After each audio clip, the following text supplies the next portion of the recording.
Basically, everyone puts this as their number one choice.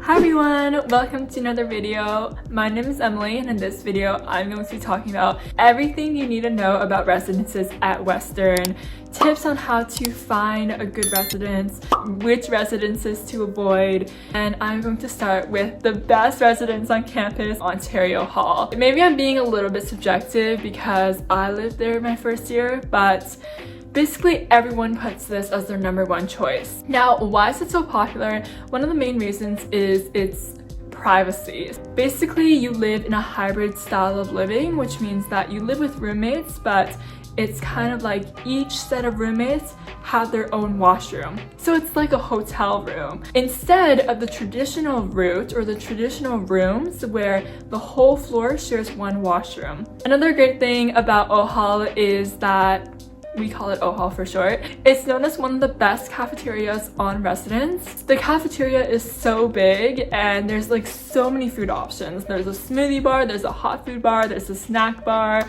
there's a frozen food bar, there's a fruit bar. Every type of bar there is, you can find there.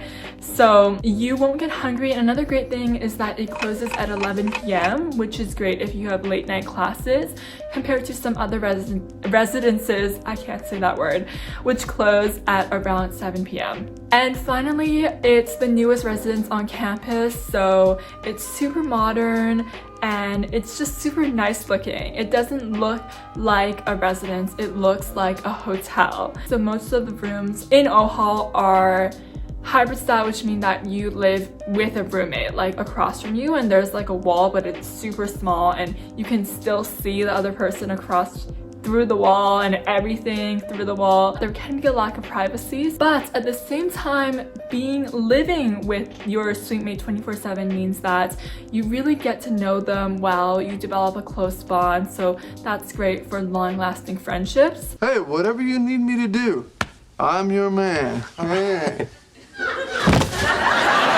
Another thing is that it's definitely not as easy to become as tight-knit with your floor mates as it would on a traditional dorm. Okay, so next I want to talk about Perth Hall, which is also a hybrid style living, and they are basically a watered down version of OHAL, I would like to say. Okay. I'm just kidding. No, Perth Hall is really fun and cool and has some great down-to-earth people. It's located right across from OHAL, so if you want great food, you just walk like 2 minutes. It's kind of quiet on some floors. I heard there are some rowdy floors where the ceiling tiles get broken often. I don't know why that happens, but you know, it's Western. Yeah, Perth Hall is really nice, really comfortable, and you're also again sharing a washroom with 1 to 3 other people. Perth Hall is also located really close to the rec center / gym. So, you know, if you're located closer, you might be more motivated to actually head there and exercise.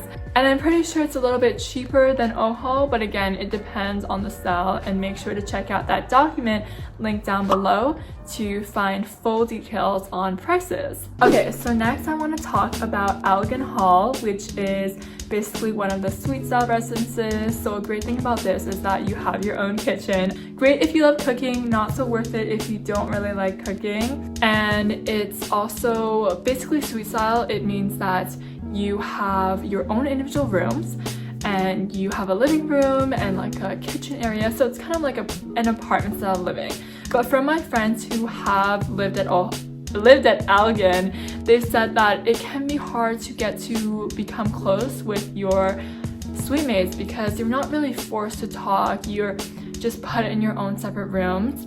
Okay, so next I want to talk about Essex Hall, which is another suite style residence, so it's like that individual room, apartment style living kind of thing. I heard the social atmosphere at Essex is a lot more settled, so you know, there are people who really like to throw parties and you know, make their rooms all fancy and turn up their speakers, but there are also people who really enjoy privacy and like to stay in, so it really varies. Okay, so next, moving on to the traditional residences, let's start with Saugeen, the zoo.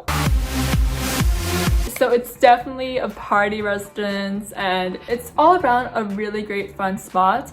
I know a lot of people can have a negative attitude and outlook towards Saugeen just because it's known for its, you know, craziness, recklessness, rowdiness, any of those words. But it's definitely a great place to meet new people and make new friends. And honestly, what I've heard at this residence is that it's on weekdays, like it's not that loud, and everyone is really respectful. If you say you have an exam, you can let your suite mates, your floor mates know, and they will be very respectful of it.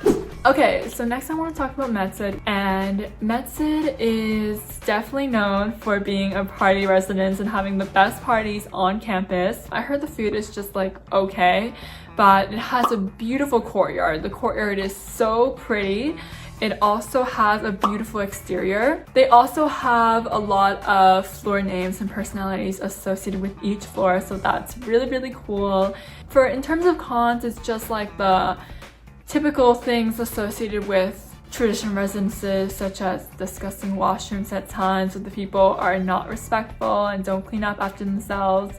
It can be very loud and hard to study in, with people partying all the time, and you know, illness can spread fast. But there are also ways to keep yourself safe from illness. There are ways to go to the library if you want to study in a more quiet space. So next, finally, Delaware. So Delaware, I'm pretty sure it was like the first residence ever created on campus.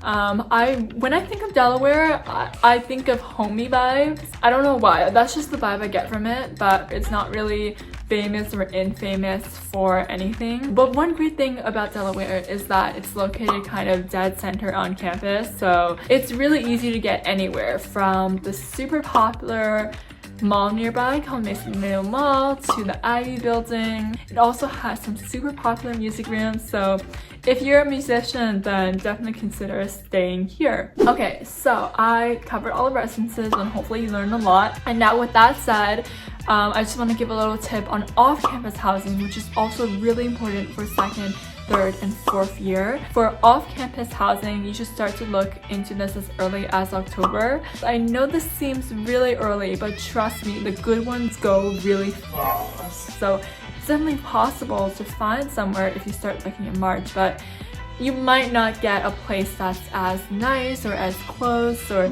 as convenient. That's just something to keep in mind. So if you want a video on that, make sure to like and subscribe and leave a comment down below if you have any questions. Bye for now.